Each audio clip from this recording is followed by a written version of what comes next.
Muy buen día, jóvenes. Vamos a continuar con nuestro tema de infarto agudo de miocardio y vamos a continuar con lo que va a ser el método diagnóstico.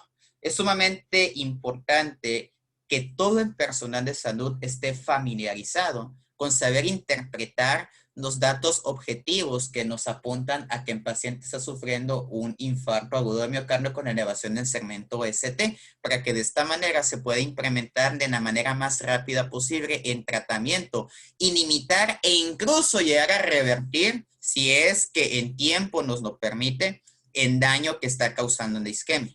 Vamos a tener dos maneras de poderlo checar. De manera normal, ¿sale? Ya si estamos en un hospital de un segundo, un tercer nivel, vamos a tener más herramientas.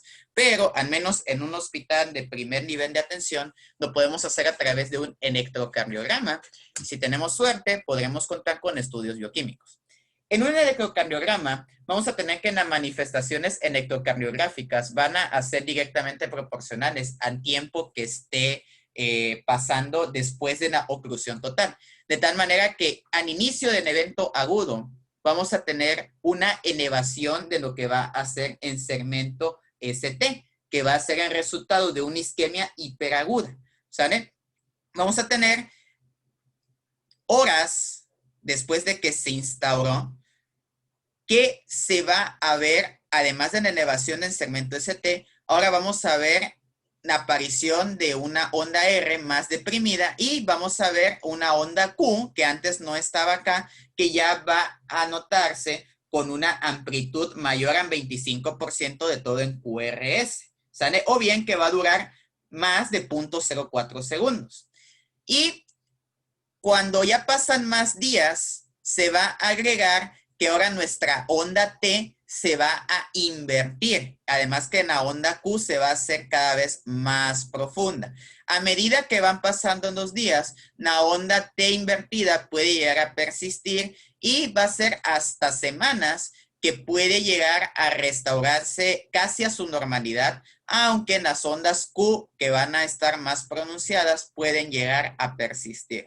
Lo importante acá es que nosotros nos sepamos reconocer en etapa aguda, ¿sale? Que va a ser siempre la elevación del segmento ST.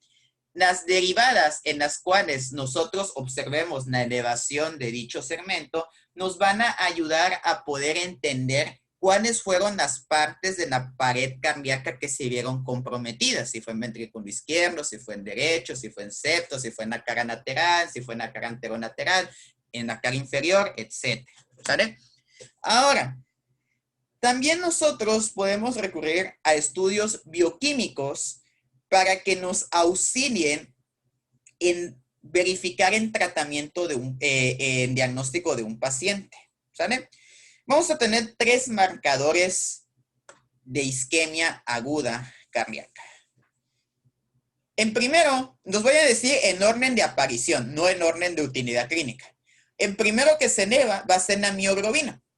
Dado que músculo cardíaco es músculo estriado, a la hora que se necrosa va a liberar toda la mioglobina que tenía de reserva.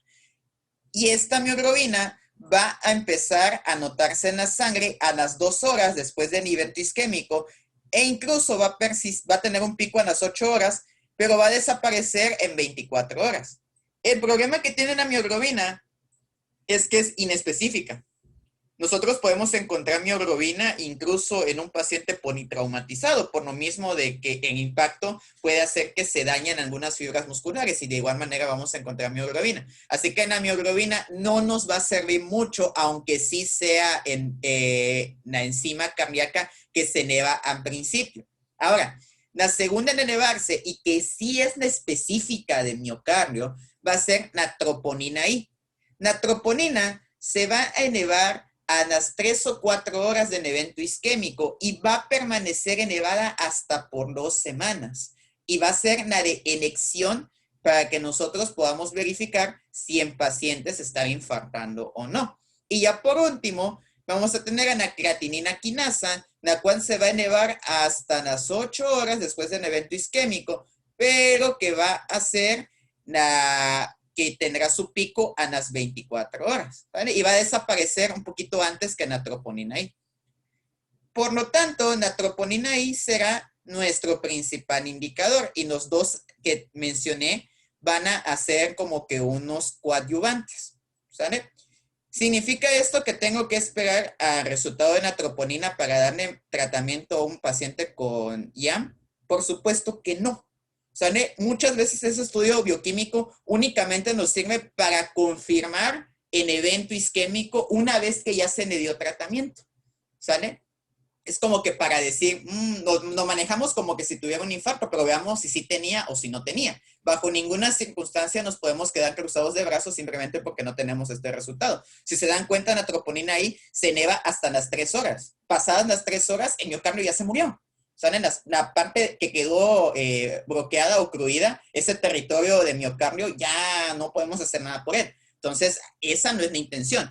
De hecho, para el infarto agudo, basta con la pura clínica, ¿sale? Y si se tiene a la mano el recurso del electrocardiograma, con pura electrocardiograma y clínica, nosotros ya podemos iniciar perfectamente bien el tratamiento de un paciente, ¿sale? Los estudios bioquímicos únicamente serán una confirmatoria del evento, ¿sale? Que ya es como ver las respuestas de un examen una vez que ya hicimos el examen, ¿sale? Ver si estábamos bien en el diagnóstico o si a lo mejor no era eso. Ahora, ¿cuál va a ser el tratamiento? Antes de que veamos el tratamiento, es importante dar unos cuantos factores de por qué es algo que todos debemos de conocer. Primero que nada, 2/3 partes de los pacientes que van a morir, se van a morir en las primeras 2 horas. La mayor parte de las veces, el trombo que causó la isquemia lo podemos lisar, lo podemos disolver si nosotros trabajamos a tiempo. Y si disolvemos el trombo a tiempo, podemos hacer que ese territorio que se había quedado sin sangre recupere nuevamente su vascularización y que de esta manera rescatemos a músculo miocardio antes de que se pierda irreversiblemente. Por lo tanto, si nosotros logramos hacer que el trombo se haga a un lado, se disuelva, que va a ser una repercusión, si nosotros hacemos una reperfusión precoz, podemos reducir la extensión del área que va a estar dañada. Y entonces, a lo mejor si el paciente iba a quedar muy mal, a lo mejor nomás va a quedar un poco mal, porque actuamos rápido, ¿sale? Ahora, el objetivo del tratamiento va a estar enfocado a 4 aspectos. Suprimir el dolor, evitar las arritmias, reducir la necrosis y prevenir las complicaciones.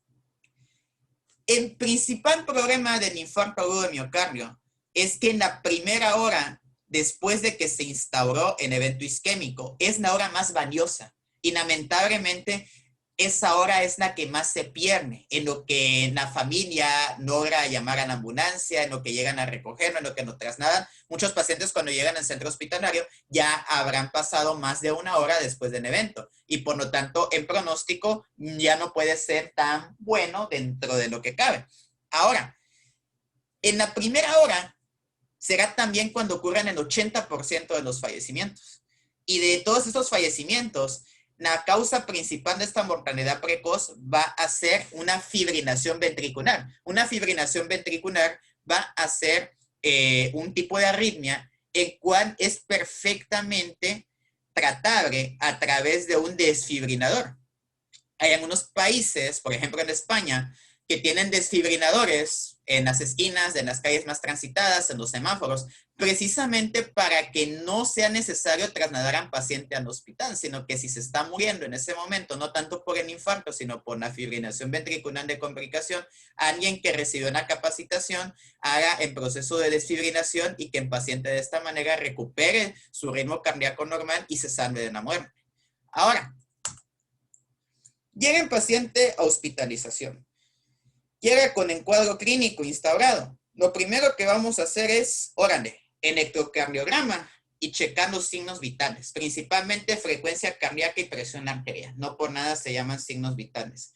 Vamos a tener de supervolada hacer una evaluación secundaria con una anamnesis y exploración física enfocados a diagnosticar el infarto. Acá no le vamos a estar preguntando, oiga, ¿y usted tiene cuántos perritos tiene en su casa? No, acá hay que preguntarle datos referentes al infarto. Usted padece de hipertensión, usted ya había tenido ataques cardíacos previos, cómo es el dolor, tiene palpitaciones, es revisar los signos vitales durante la exploración física, auscultar al paciente. Todo eso se tiene que hacer en menos de 20 minutos, incluso 20 minutos es mucho.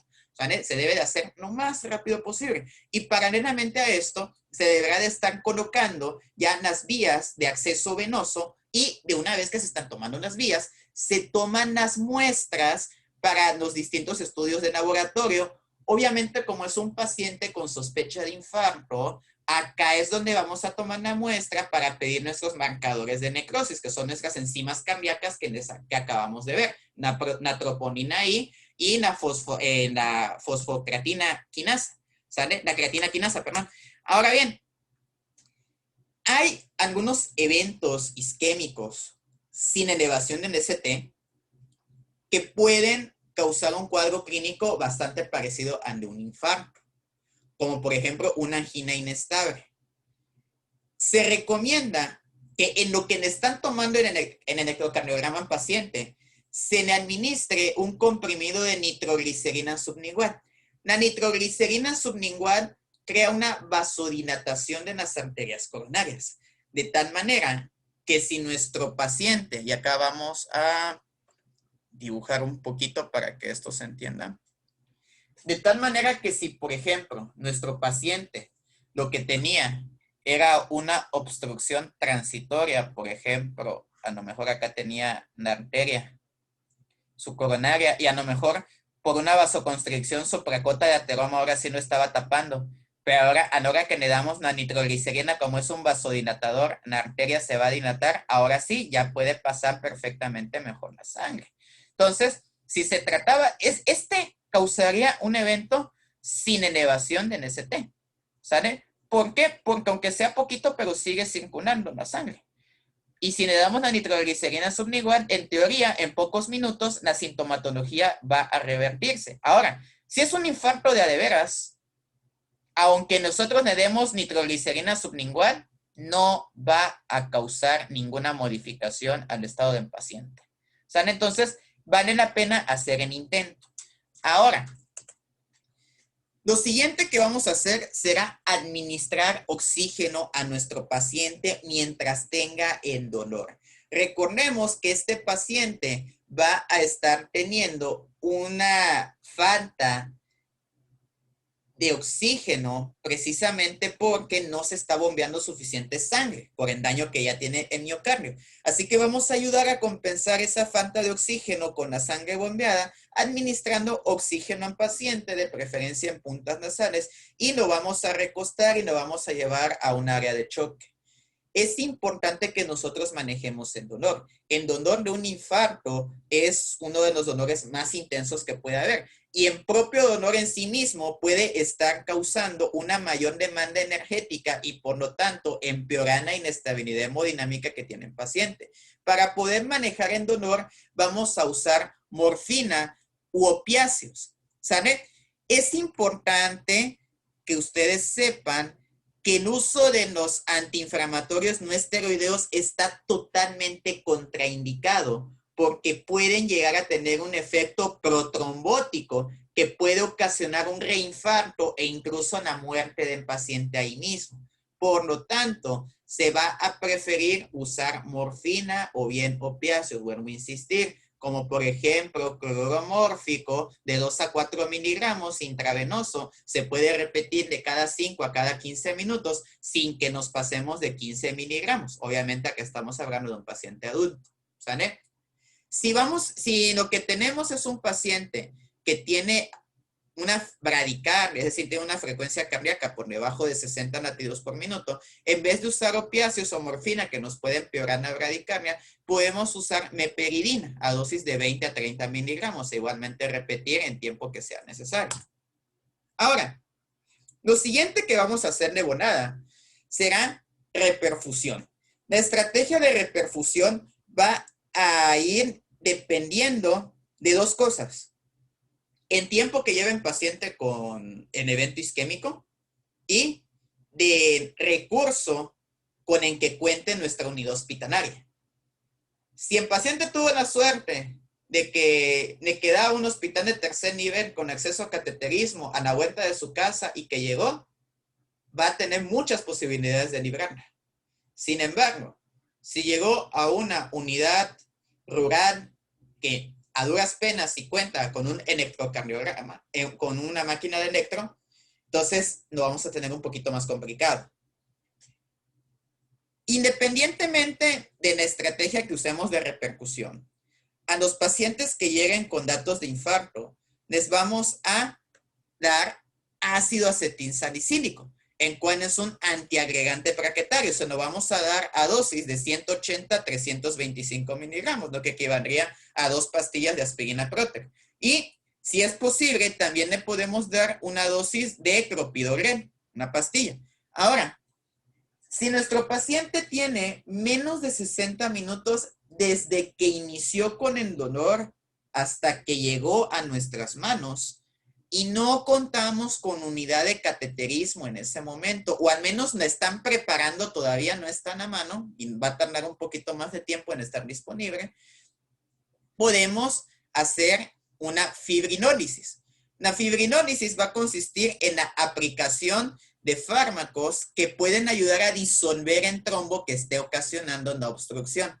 Solamente que esta fibrinólisis va a tener ciertas contraindicaciones absolutas, las cuales van a ser paciente que tenga una hemorragia activa, paciente que tenga un trastorno de la coagulación grave, o bien un paciente que tenga hace menos de una semana que tuvo un traumatismo importante o una intervención quirúrgica, porque se nos puede ir en sangre, ¿sale? Ahora, ¿qué medicamentos vamos a usar? Podemos usar streptoquinasas o bien más usado la tenecteprasa, principalmente para infartos agudos, que es lo que estamos viendo ahorita, ¿sale? Lo podemos aplicar tanto por vía periférica como también lo podemos aplicar a través de un catéter venoso central. Acá es, dada la situación de urgencia, se va a usar una vía periférica. Ahora, si nosotros contamos con una unidad de cateterismo, lo mejor que le podemos ofrecer a nuestro paciente para que tenga todas las probabilidades a su favor de salir adelante será una angioplastía primaria. ¿Qué va a ser una angioplastía primaria? Vamos a introducir un catéter a través de una de las principales venas o bien de una de las arterias, dependiendo del lugar donde nosotros sospechemos que está el problema.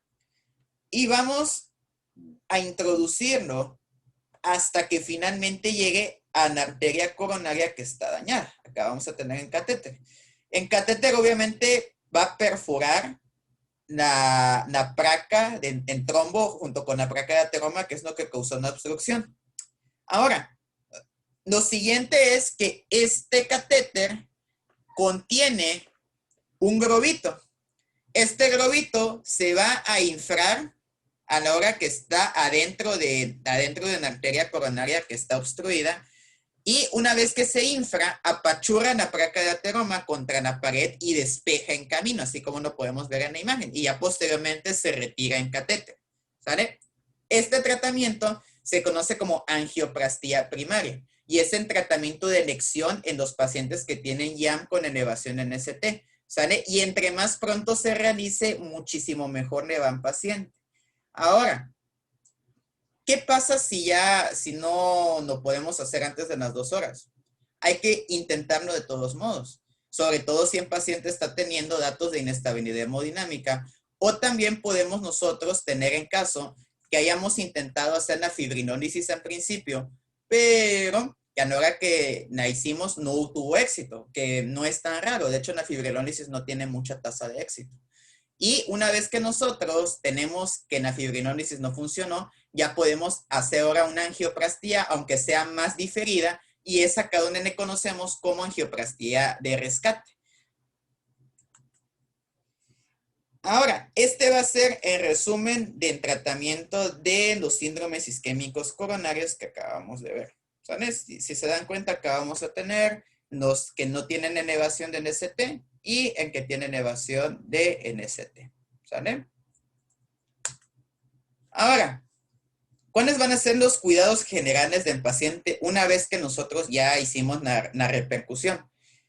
Va a permanecer en reposo absoluto en cama durante 24 horas. Si la angioplastía fue un éxito, que en la enorme mayoría de las veces si se hace en menos de 2 horas, sí lo tiene, En paciente, pasadas 24 horas puede iniciar la deambulación, obviamente siempre y cuando se sienta bien, ¿no? Tampoco se trata que en paciente se sienta todo jodido todavía y que nosotros no queramos obligar a caminar. Ahora, vamos a iniciar la movilización progresiva tan pronto como nos permite el paciente y podemos darlo de alta más o menos entre 4 y 7 días, principalmente aquellos a los que se necesita una angioplastía primaria que fue exitosa. Ahora, es importante que estos pacientes tengan un seguimiento estrecho por el servicio de cardiología y por su médico familiar. ¿Por qué? Porque como ellos tuvieron daño de miocardio, van a tener algunas partes de su corazón que no van a estar latiendo y eso puede causar que la cantidad de sangre que avienta en ventrículo a los grandes vasos se disminuya y eso a la larga va a condicionar una insuficiencia cardíaca. Por lo tanto, es importante que ya sea a través de una coronariografía o bien de un ecocardiograma, nosotros midamos cuánto es la fracción de eyección, es decir, cuánto es la cantidad de sangre que está mandando en ventrículo a los grandes vasos y de esta manera estimar cuán significativo fue el daño que ocasionó el infarto. ¿Sale? En paciente, una vez que se infartó, es importante que reciba cierta medicación con la que se va a quedar muchas veces de por vida. Aquí en la diapositiva vamos a tener un resumen de cuáles son los fármacos postinfarto. No es tampoco receta de cocina, va a ser individualizado de acuerdo a cada paciente. Sin embargo, acá están las opciones. Ácido acetilsalicílico, que con su efecto antiagregante disminuye el riesgo de que exista una nueva aparición de un trombo y también va a evitar otro tipo de complicaciones, que se formen algún émbolo que pueda llegar a ocasionar algún otro problema. ¿Sale? Los pacientes que ya tuvieron un infarto también pueden consumir clopidogrel. ¿Sale? La administración de clopidogrel es aún más eficaz junto con aspirina en disminuir la mortalidad, tanto en los pacientes que recibieron el tratamiento de reperfusión como en los pacientes que no lo recibieron. Además de clopidogrel, también tenemos en el mercado otros de sus primos que son más eficientes, como en prasugrel y en ticagrelor. ¿Sale? Solamente que vamos a tener que su administración va a estar especialmente indicada en pacientes a los que se les practica una angioplastía urgente en el momento del ingreso y pues son algo cariñosos. Ahora, vamos a tener el uso de los betabloqueadores. Los betabloqueadores van a ser fármacos antihipertensivos que causan una disminución del consumo de oxígeno de miocardio y con ello reducen la aparición de fibrilación ventricular. La administración temprana de betabloqueadores en pacientes que tuvieron un infarto durante su hospitalización reduce la mortalidad del mismo durante los primeros 7 días hasta en un 15%, teniendo su efecto máximo en el segundo día. ¿Sale? Incluso en aquellos pacientes que ingresaron por un dolor coronario prolongado, la administración precoz de este betabloqueador reduce la incidencia de infarto en un 13%. ¿Cómo qué tipo de betabloqueadores podemos usar? Metoprolol, bisoprolol, carvedilol. Y esto también ayuda a que el corazón disminuya el remodelado ventricular, le vamos a llamar a los cambios de fibrosis que va a hacer el corazón después de que se quedó con esta cicatriz por el músculo que acaba de perder, ¿sale? Y esto va a evitar que el corazón tenga secuelas, sobre todo insuficiencia cardíaca. También vamos a tener los inhibidores de la enzima convertidora de angiotensina, que también van a tener efectos antihipertensivos. Estos van de la mano junto con los betabloqueadores, ya que van a ayudar a reducir el riesgo de que se establezca una insuficiencia cardíaca con la disfunción ventricular y también ayudan a evitar el remodelado del miocardio después del infarto. Por ello, van a estar indicados en todo paciente desde el primer día que se infartó, siempre y cuando no le causen una hipotensión arterial. Ya recordemos que los IECA son antihipertensivos. Los pacientes que más se van a beneficiar del uso de IECAS van a ser aquellos que hayan tenido infartos extensos o que presenten disfunción ventricular o insuficiencia cardíaca. ¿Sale? Si causan efectos secundarios, como por ejemplo la tos, que es muy característica de efecto secundario de Injeca por el exceso de bradicilina que condiciona, podemos reemplazarlos por los antagonistas de receptor de angiotensina 2, los ARA2, como el losartán, por ejemplo. Y ya por último, vamos a tener el uso de estatinas. Las estatinas van a formar parte del tratamiento para reducir la posibilidad de que se forme una placa de ateroma en alguna otra parte. ¿Sale? Ahora, todos estos fármacos van a valer para pura madre si el paciente no cambia su estilo de vida. ¿Sale? Paciente que se infartó es un paciente que tiene factores de riesgo en la enorme mayoría de los casos, como por ejemplo tabaquismo, diabetes mellitus, obesidad, dieta hipercalórica y sedentarismo.